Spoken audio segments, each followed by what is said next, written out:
Em nome do Pai, do Filho e do Espírito Santo. Amém. Paz e bem para você que nos acompanha nesse caminho chamado Ordo Amoris, tecendo fio de ouro. É o caminho para tecer a nossa vida. Nós estamos atualmente no 5º capítulo, que tem o título Fazer Memória não é só contar história, tá bom? Quando eu era pequeno, tem histórias que começam assim, né? Quando eu era pequeno, quando eu casei com sua mãe, o pai contando para o seu filho, não é isso? A mãe contando para os filhos, quando o seu pai me paquerava, quando a mãe de vocês se apaixonou por mim, o pai dizendo para os filhos acerca da mãe. Quando eu comecei a trabalhar, são histórias que a gente pode ouvir de nossos pais, tá bom? Então, quando a gente conta a história, nós e o nosso coração ficamos de fora. Não sei se você não é muito nacionalista, digamos, e você diz, quando Pedro Álvares Cabral chegou aqui no Brasil, então deu início a isso que nós chamamos Brasil, não é? Então, uma história que não me diz tanto, ou pelo menos não me envolve em minhas responsabilidades, não envolve em meu louvor, não me gera fé, não me gera esperança. É uma história ali, fria, digamos assim, né? Mas quando a gente faz memória, é outra coisa. Então, contar história é uma coisa, fazer memória é outra. Quando a gente faz memória, a nossa pessoa, o que pensamos, o que sentimos, o que cremos, a maneira que reagimos aos acontecimentos, é o eixo de enredo da história. Então a gente se envolve, quando a gente faz memória, a gente se envolve. Esse capítulo quer que a gente faça memória, que a gente se envolva, portanto, com os acontecimentos da nossa vida. E não só da nossa vida, como nós veremos, né? Muito bem. Por exemplo, alguém diz que procurando o registro de seu nascimento em um hospital, achou numa folha branca escrito, né? Antônio Carlos nasceu, e naquela data, pesando tantos quilos, de tal cor, etc. É uma coisa fria. Mas você vai perguntar para sua mãe, por exemplo, né? É outro conto, né? Quando cheguei ao hospital, louca para você nascer logo, quando você nasceu, era a coisa mais linda, era vermelhinho, gorduchinho, enorme, chorava o tempo todo. Isso é fazer memória. É isso que nós queremos com esse capítulo, né? Minha mãe, além de contar minha história, está fazendo memória, porque no fundo, está dizendo o quanto me ama. Ela contando essa história, cheia de sentimentos, ela está fazendo memória, porque está falando comigo e eu estou reagindo bem a essa história que ela está me contando, e os nossos laços ficam mais fortes e nossos vínculos também se estreitam. Então é importante a gente aprender a fazer memória. É o que chama fazer memória de amor. Nós, no caso, estamos fazendo uma memória de amor, que se torna também memória de esperança. Bom, o que nós podemos dizer até aqui, a gente pode até fazer um exercício de parar um pouquinho e rezar.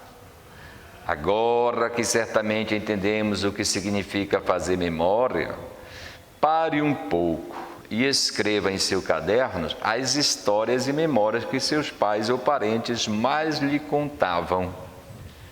Você perceberá claramente o quanto essas histórias o sustentaram na fé, no amor e na esperança. Após cada história, escreva qual o fruto de fé, de caridade, amor e esperança que este fazer memória de seus pais despertou em você. Quanta coisa para agradecer a Deus, não é verdade? Então é isso, você procure fazer essas memórias, né? fazer memória desses fatos para que esses fatos gerem bons sentimentos, boas emoções em você. Muito bem, falando sobre fazer memória, portanto, não é isso? Que não é só contar história, vamos ler aquilo que Amedeo Tintino e Victor Franklin nos conta. Victor Franklin: ainda assim, como acontece com todo o nosso ser, o passado é um mistério, tá bom? Então nós somos chamados agora a contemplar esse nosso passado e perceber que ele é carregado de um mistério, no sentido positivo, como a gente já meditou em capítulos anteriores. O mistério é uma realidade, mas quanto mais você conhece essa realidade, mais ela tem por oferecer. Victor Franklin, por exemplo, eu lembro de uma narrativa dele. Ele foi um homem que até 90 anos, ele viveu até 92, 93, até 90 anos, ou até próximo aos 90 anos, ele gostava de escalar, ou pelo menos subir montanhas. Alguém até diz, mas não é arriscado?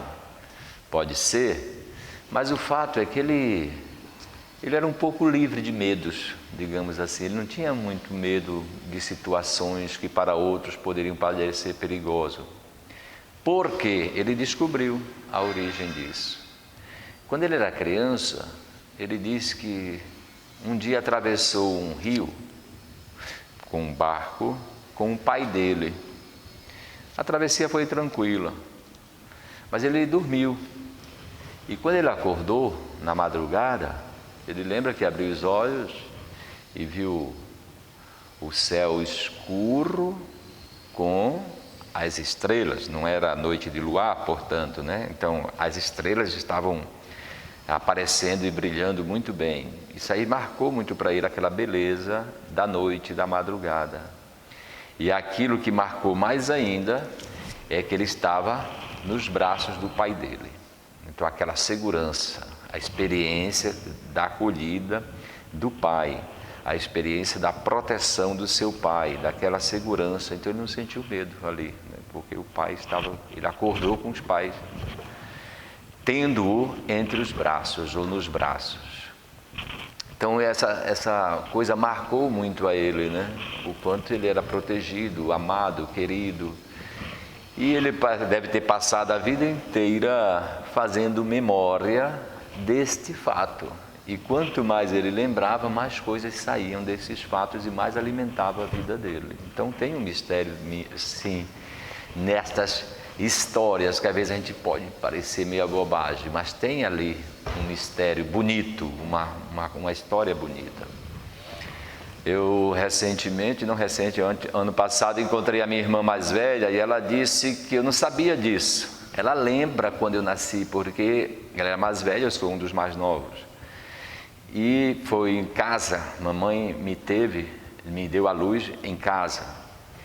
E ela lembra que os maiorzinhos ficaram do lado de fora esperando esse menino aparecer, né? Esse menino aparecer, quase que uma torcida para esse menino vir ao mundo. Então essa história eu achei interessante, bonita, me fez bem, no sentido que eu fui esperado, né? Pelos meus irmãos, pelas minhas irmãs, eu fui esperado. Muito bem, ainda assim, como acontece com todo o nosso ser, o passado é um mistério. O passado ele é rico, ele dá de si, ele traz novidades para nós. Não é um passado morto. Por mais que o conheçamos e por mais que o relembremos, por mais que o acolhamos e integremos, ele permanece sempre um mistério. E isso, longe de ser ruim, é muito, muito bom, pois nos faz conscientes de que, ainda que jamais cheguemos a abranger o mistério que somos, Deus nos conhece nos mínimos detalhes. Nunca chegaremos a dominar completamente as nossas vidas, e, no entanto, Deus as tem em suas mãos. Nunca chegaremos a uma cura e conversão perfeitas nesta terra, e, no entanto, Deus tem para nós a perfeição da conversão e a santidade, que é a cura completa. Então, fazendo memória, a gente é chamado também a um ato de fé. Em que sentido? Dizer que Deus é que está no comando, que nos acompanhou no passado, nos acompanha no presente e há de nos acompanhar sempre. Então, fazer memória é assistir também que Deus tem nos conduzido, assim como nos conduziu, né? Remotamente, nos tem conduzido e há de nos conduzir. Muito bem, meus irmãos, então, meditando sobre o mistério, sugerimos que você pare um pouco e se pergunte se você seria uma dessas pessoas que ficam inseguras quando se encontra diante de um mistério, diante de fatos em seu passado ou em seu presente, que não consegue entender pela razão, pela lógica, ou se você é uma pessoa aberta a tocar confiantemente no mistério de sua vida e entregar-se a ele, sabendo que Deus o conhece e se faz presente nele. Escreva a resposta em seu caderno. O que é que nós estamos querendo meditar aqui? A gente não temer primeiro, não temer, podemos usar essa palavra, né? Não temer de fazer essa memória. É porque às vezes alguém pode dizer, não, Frei, eu não quero lembrar de certas partes da vida, né? A gente não temer, porque nesses fatos da vida existe uma palavra de Deus, né? Existe uma mensagem que é bom a gente se confrontar. E nesses fatos, uma hora dessa nós vai nascer o louvor, nós vamos agradecer. Uma hora a gente vai pedir perdão, uma hora nós vamos dar perdão. Fazer memória é importante, sim.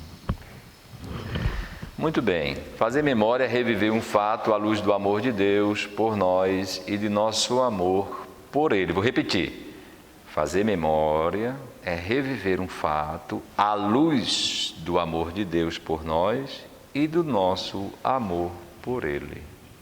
Isso que nós temos vindo falando, né?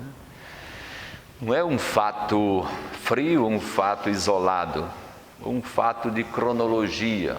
Cronologia é...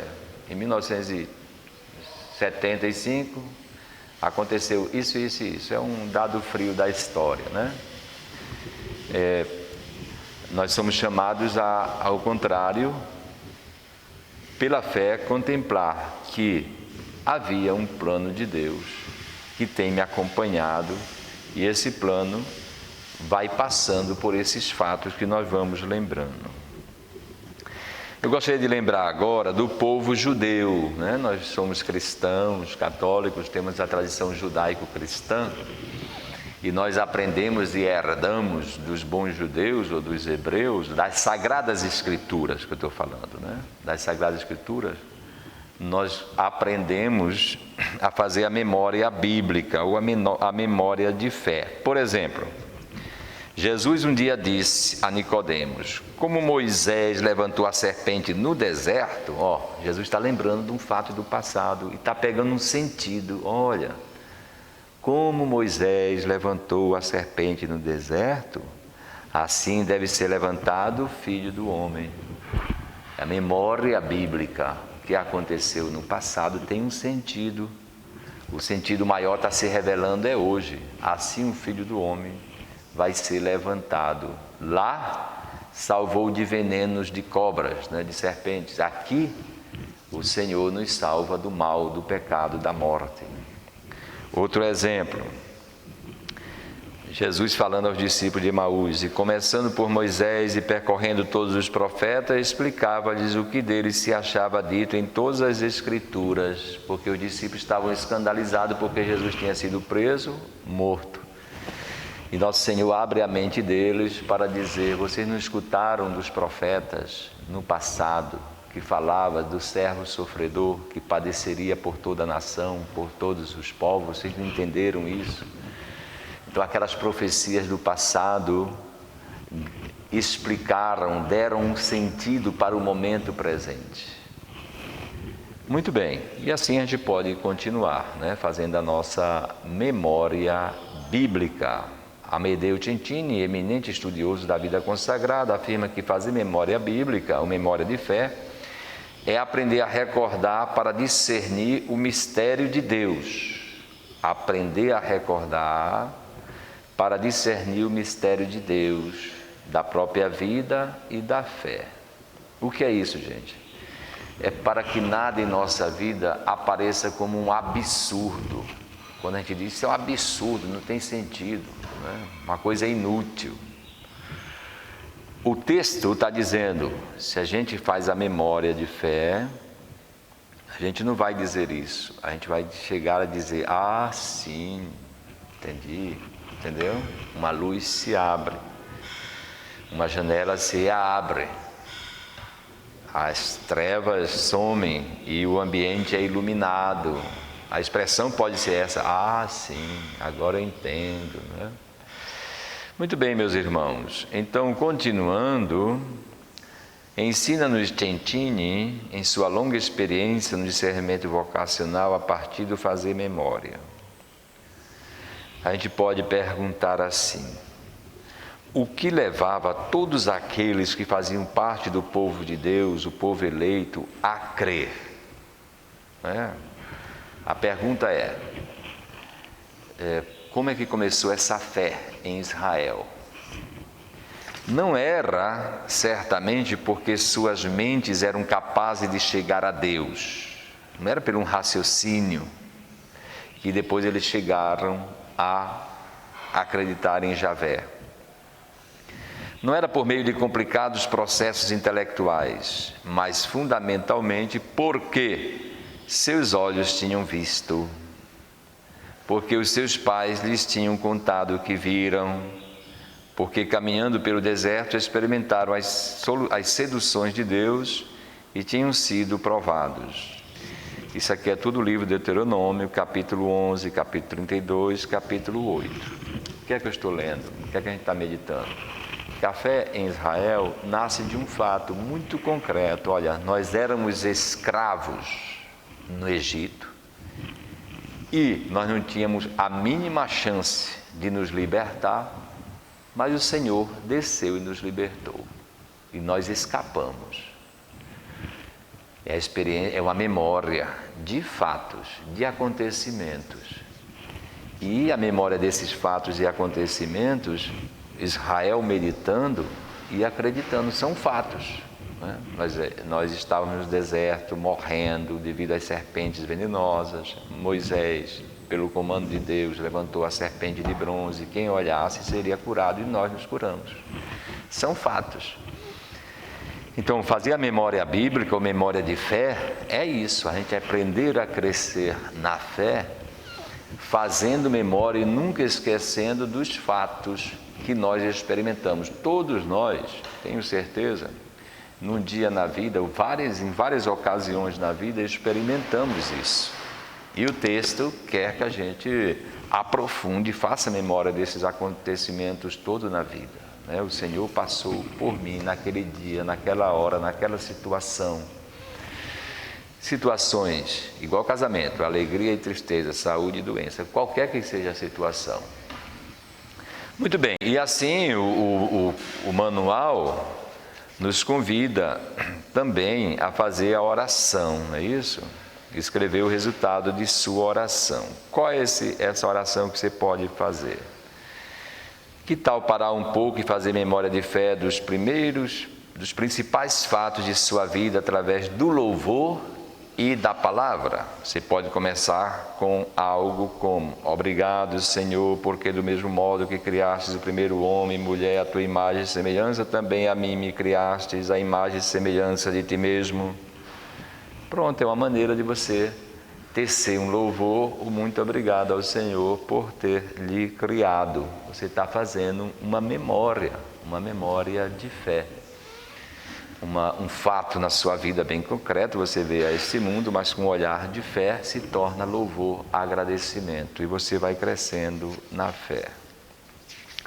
Este capítulo 5, ele é bem longo, tá bom? Então, quem tem o manual, ou quem não tem, eu vou dizer aqui, você pode pegar o Salmo 138 ou 139, principalmente os versículos de 13 a 18, e fazer memória da sua concepção, não é isso? Então, a partir desse salmo, você pode rezar, fazer a sua oração. Proximamente, no próximo capítulo, nós vamos ver: você cresceu em estatura, sabedoria e graça. Será o 6º capítulo. Que Deus nos abençoe hoje e sempre. Pai, Filho e Espírito Santo.